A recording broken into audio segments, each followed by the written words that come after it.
आप जो तीज करते हो, हरियाली करो चाहे सातुड़ी करो, उस तीज की महत्वता क्या है, इस हिंगोली की शिव महापुराण की कथा में अपने को समझना है कि उसकी मूल तत्वता, उसकी महत्वता है क्या, उसका महत्व क्या है।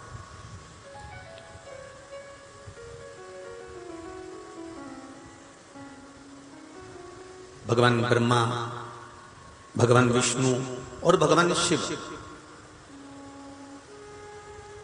इन तीनों की जो अर्धांगिनियां ब्रह्मणी, लक्ष्मी और पार्वती, इन तीनों ने तप कर कर, साधना कर कर ब्रह्मदेव को, भगवान विष्णु को और भगवान शंकर को प्राप्त किया। और तीनों ने प्राप्त कर कर तीनों देवताओं से वर मांगा कि वर हमको ऐसा दीजिए कि हमारे तप साधना का फल नारी को तीज के दिन प्राप्त हो जाए।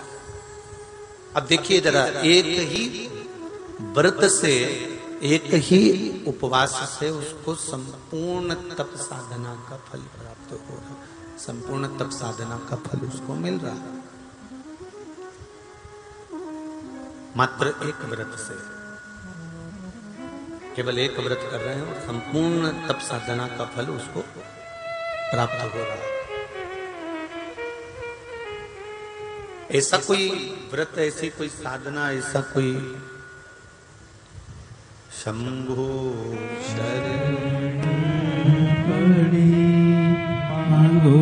घड़ी रे घड़ी दुख काटो, दया करी न दर्शन आपो, शंभो शरण घड़ी मांगो घड़ी रे घड़ी दुख काटो, दया करी न दर्शन आपो, दया करी न दर्शन आपो।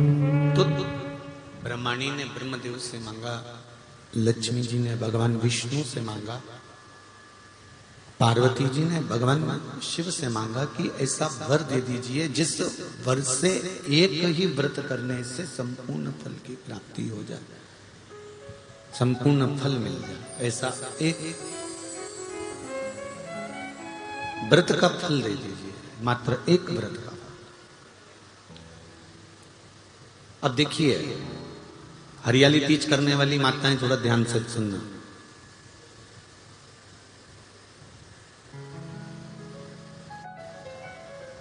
हरियाली तीज जब माताएं करती हैं तो एक हरियाली तीज, एक गणगौर की तीज,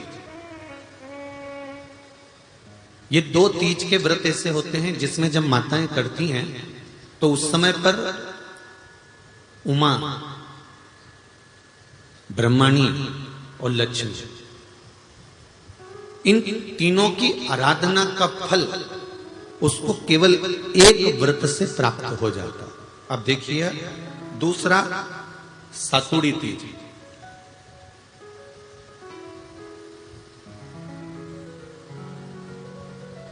इसमें उमा और महेश्वर, उमा और महेश, ब्रह्मणी और लक्ष्मी, इन चार के व्रत तप का फल एक साथ सातुड़ी तीज के दिन प्राप्त हो जाता। अब एक आती है हरतालिका तीज। आप लोग करते हो हरतालिका? यहाँ लोग करते कि नहीं करते? करते हैं यहाँ पे हरतालिका? कौन कौन करता है? जरा हाथ उठाओ तो जरा। अरे सभी करते हो, रखो रखो, बहुत बढ़िया, बहुत अच्छी बात। एक आती है हरतालिका तीज। इस तीज का व्रत माता पार्वती बेल वृक्ष के आनंद के साथ में फुलेरा बनाकर करती है, और जिसमें इस हरतालिका में माता पार्वती जी के जितने जन्म पहले हुए हैं, माता पार्वती का जन्म तो 52वें नंबर का, 52 नंबर पे माता पार्वती का जन्म है। इससे पहले तो माता के 51 जन्म पहले हो चुके हैं, 51 जन्म माता पार्वती का पहले हो चुके हैं। तो वो जितने जन्म माता पार्वती पूर्व में ले चुकी हैं, ब्रह्माणी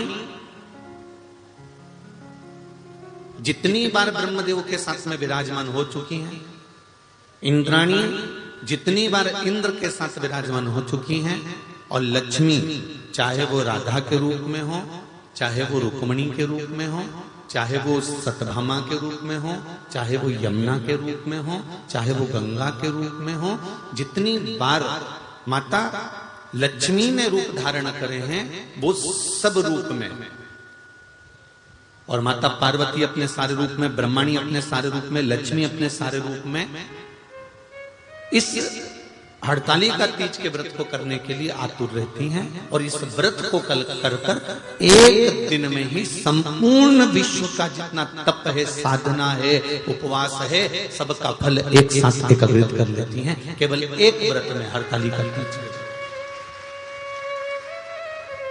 अब एक बात ध्यान से सुनिएगा, सारे व्रत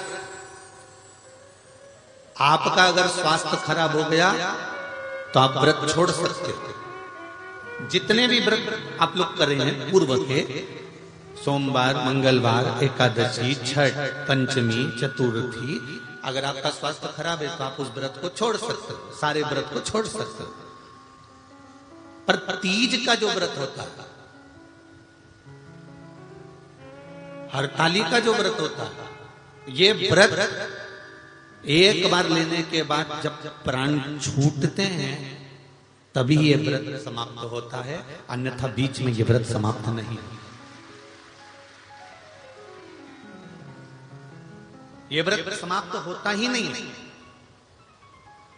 अगर शरीर से नहीं बनता कि अब हमारी अवस्था हो गई, अब शरीर से नहीं बन रहा है, तो भले एक पहर की पूजन कर कर, एक पहर का नियम धारण कर कर, एक पहर का स्मरण कर कर, एक पहर का पूजन व्रत धारण करो, और उसके बाद में भले आप थोड़ा सा जो भी आपको लेना है वो कर लो, पर इस व्रत को करना ही पड़ता है। इस व्रत का नियम ही यही है। आप में से कई माताएं ऐसी बैठी हैं, कई भाई ऐसे बैठे हैं, कई बच्चे, कई बेटियां ऐसी बैठी हैं, जरा कथा को सुन रहे होंगे तो उनके स्मरण में आएगा ये बात। जितने लोग आस्था चैनल पर सुन रहे हैं वो भी ध्यान लगाकर सुनना, और जितने लोग फेसबुक यूट्यूब पर सुन रहे हैं वो भी ध्यान लगाकर सुनना। कई लोग ऐसे हैं जिनके अंदर नेगेटिवता आती है। नेगेटिवता मतलब घर में बैठी बैठी सोचती थी कहीं मेरे बेटे के साथ कोई एक्सीडेंट तो नहीं हो जाएगा, कहीं मेरे पति को कुछ हो तो नहीं जाएगा।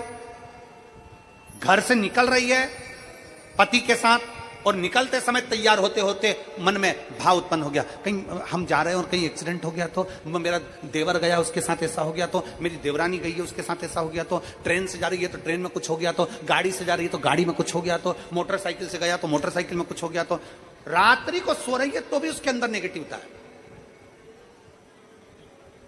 और ऐसे कई लोग हैं,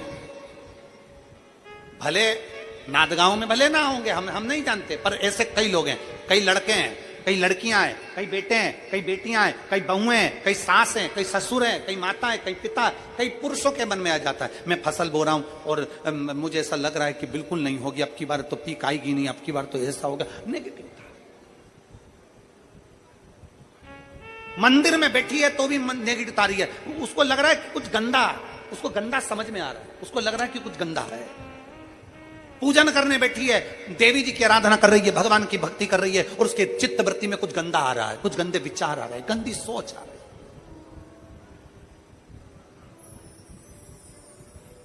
अपने अंदर गंदे विचार, गलत सोच आ रही है। शिव महापुराण की कथा कहती है, शंकर भगवान का चरित्र कथा है, हफ्ते में एक दिन ऐसा बनाओ अपनी चंद्र नाड़ी को मजबूत करने का प्रयास करो। जब तुम्हारे गलत विचार आ रहे हो ना, गलत सोचने में आ रहा हो, उसके साथ ऐसा नहीं हो जाए, मेरे पति गए उनके साथ ऐसा नहीं हो जाए, मेरा बेटा स्कूल जा रहा है उसके साथ ऐसा नहीं हो जाए, मेरे साथ में ऐसा नहीं हो जाए, जरा सी हाथ दुखा तो लगा कि कहीं मुझे बड़ी बीमारी तो नहीं हो गई, जरा सा एक छोटी सी भी फुंसी हो जाए ना, एक छोटी सी भी गांठ आ जाए शरीर में तो ऐसा ना लगने लगे कि मुझे कहीं कैंसर जैसा रोग तो नहीं हो जाएगा, कहीं मुझे बड़ी बीमारी तो नहीं हो जाएगी, कहीं जरा सा किडनी में दिक्कत आई, पानी पीने में दिक्कत आई, कहीं आंखों में दिक्कत आई तो कहीं बड़ी बीमारी तो नहीं हो। नेगेटिवता, गलत सोच, गलत विचार, गलत दृष्टि। ऐसे कई लोग हैं जिनकी सोच में ये गलत चीजें आती रहती है। और प्रयास करना पितृपक्ष की आज रवि प्रदोष की इस कथा को सुनकर प्रयास कर देखना क्या करना है हमको। अगर ऐसे गलत विचार आ रहे हैं, गलत सोच आ रही, गलत दृष्टि आ रही, गलत विचार हमारे भीतर आ रहे हैं, गलत सोच हमारे भीतर आ रही है, तो एक काम करो, एक बेलपत्री लीजिए, सावधानी से समझ लेना। एक बेलपत्र लीजिए और उस बेलपत्र की ये जो 2 डंडी है और एक बीच की डंडी है, इसके मध्य की जो जगह है, चैनल वाले अगर दिखा रहे होंगे तो आप लोगों के स्मरण में होगा, बीच की पत्ती और ये 2 पत्ती के बीच में जो जगह होती है, इस बीच वाली जगह पर पीला चंदन पूरे तरह से उसका लेपन कर लीजिए, पूरे तरह से पूरी चंदन से लेपन कर लो बीच की जगह पर।